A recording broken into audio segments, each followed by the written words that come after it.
and hopefully, haha, it worked. Our soldiers heard it, understood what we were trying to tell them, and executed it.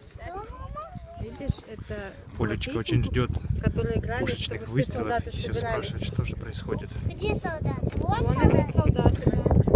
Маленький человек тоже очень ждет. Что сейчас будет делать? Будут стрелять? Да? Ну, один солдат с косичкой.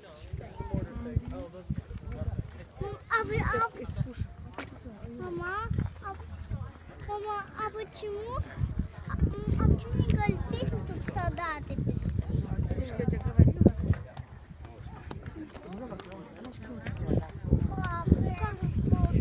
Мама, они вот туда стоят? Полечка, ты сейчас все увидишь.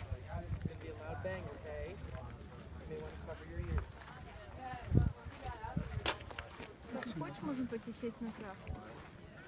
Ну что с ним сядем? Почему тяжело? Туда. Садись на травку. Да, подожди, давай,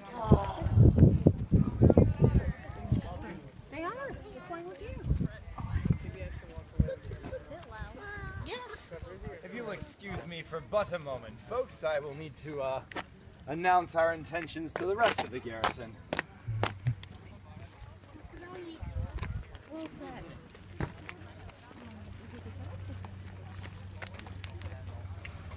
Поэтому это, наверное, Mortar, а не Cannon.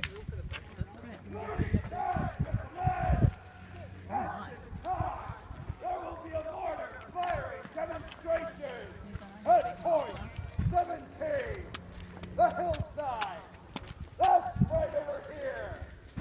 Once again, at this time, there will be a mortar firing demonstration at point 17.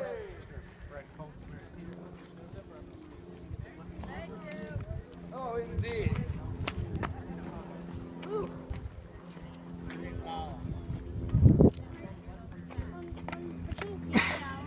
Всем сообщал, что сейчас будет. I'd stand behind the iron rail if I were you, lad. Just for the safety of your ears. А почему не? Ah. Well, Ушки там будут закрывать.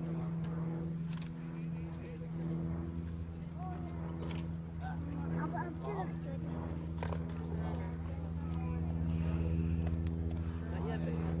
Посмотри, все Панамки меняйте. Рюкзаки.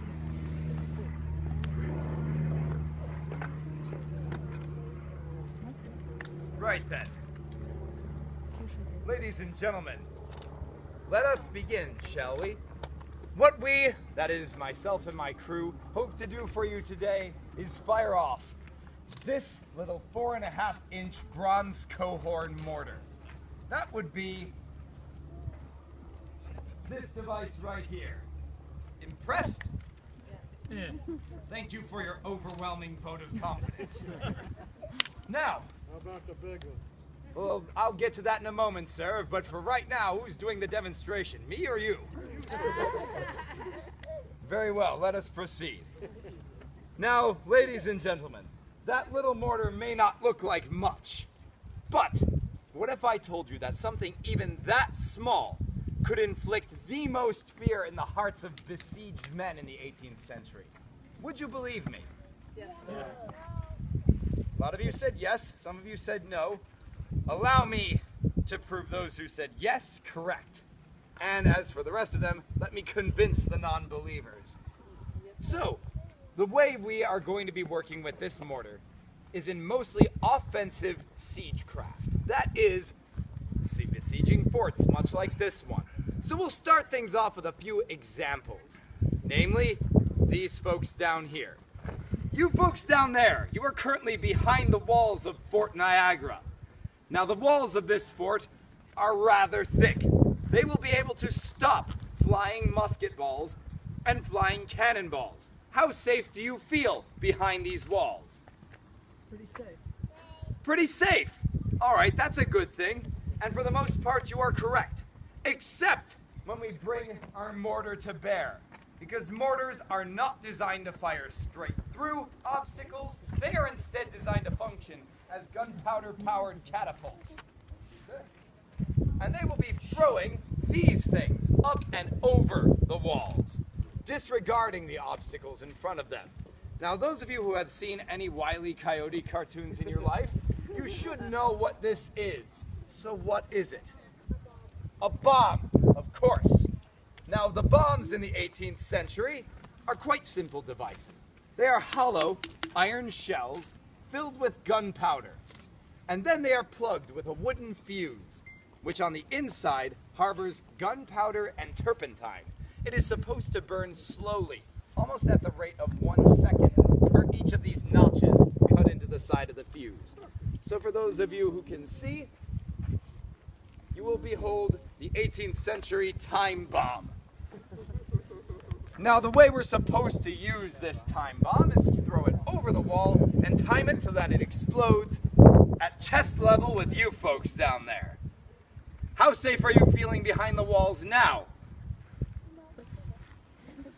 Yeah, not so much. I figured it would take you less time to say that. Now, here's another question.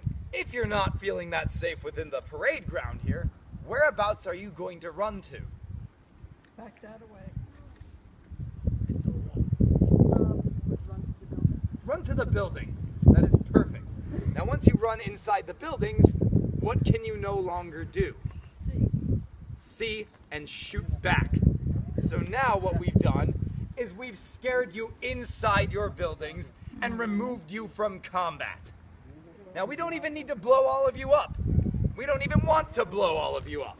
What we want to do is cause enough panic so that you don't feel comfortable outside on the parade grounds.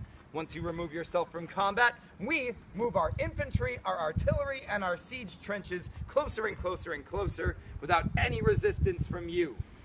By the time we run out of bombs and you feel comfortable emerging from hiding, we are far too close to your walls for you to do anything about it. That is our prime strategy here. Now, take a look at the crew. Are you impressed with them? No? Ah, well, I can understand why.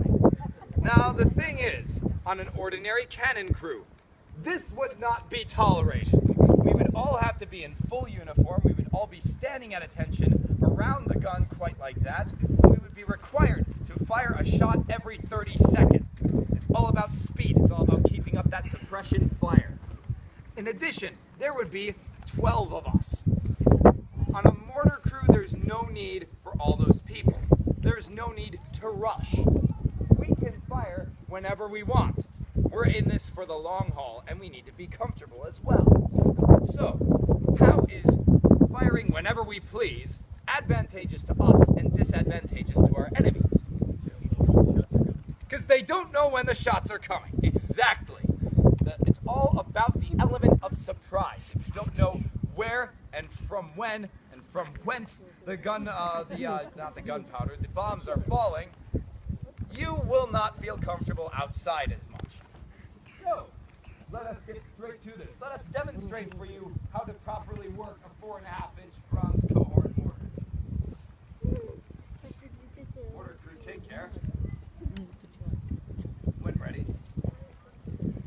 As you can see, even preparing to fire, no rush. We're taking it easy. Now, the first thing we need for any successful mortar firing is a target.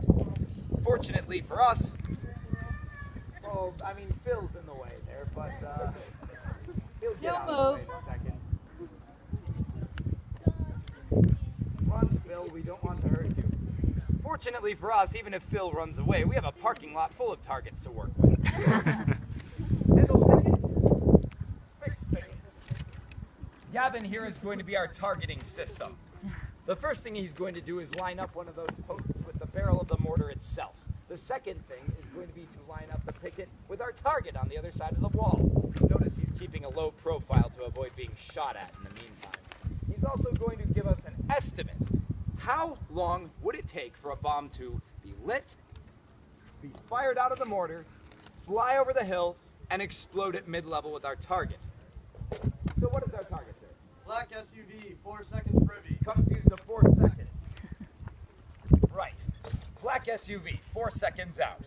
Now, the way a mortar shot like this is going to work is we are going to cut our fuse to the appropriate amount of time with a small saw included back there. And once Gavin has armed the bomb, then we'll begin setting up the rest of the gun. Now here's the deal. Everything is guess and check. So if we fail, we will record nothing that we have just done and we will try again later. As soon as we succeed, we will record every detail of our proceedings so that another target that parks in that exact same spot will not have us guessing and checking anymore. We'll know exactly what to do. So now that the bomb has been armed, swab piece. Tanya here is simply cleaning out the inside of the mortar barrel. This will remove any bits of burning debris or embers still left in the barrel from the previous shot.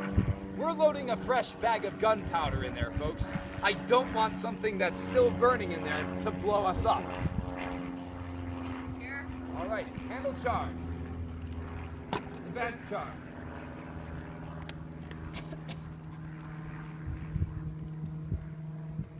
Load charge.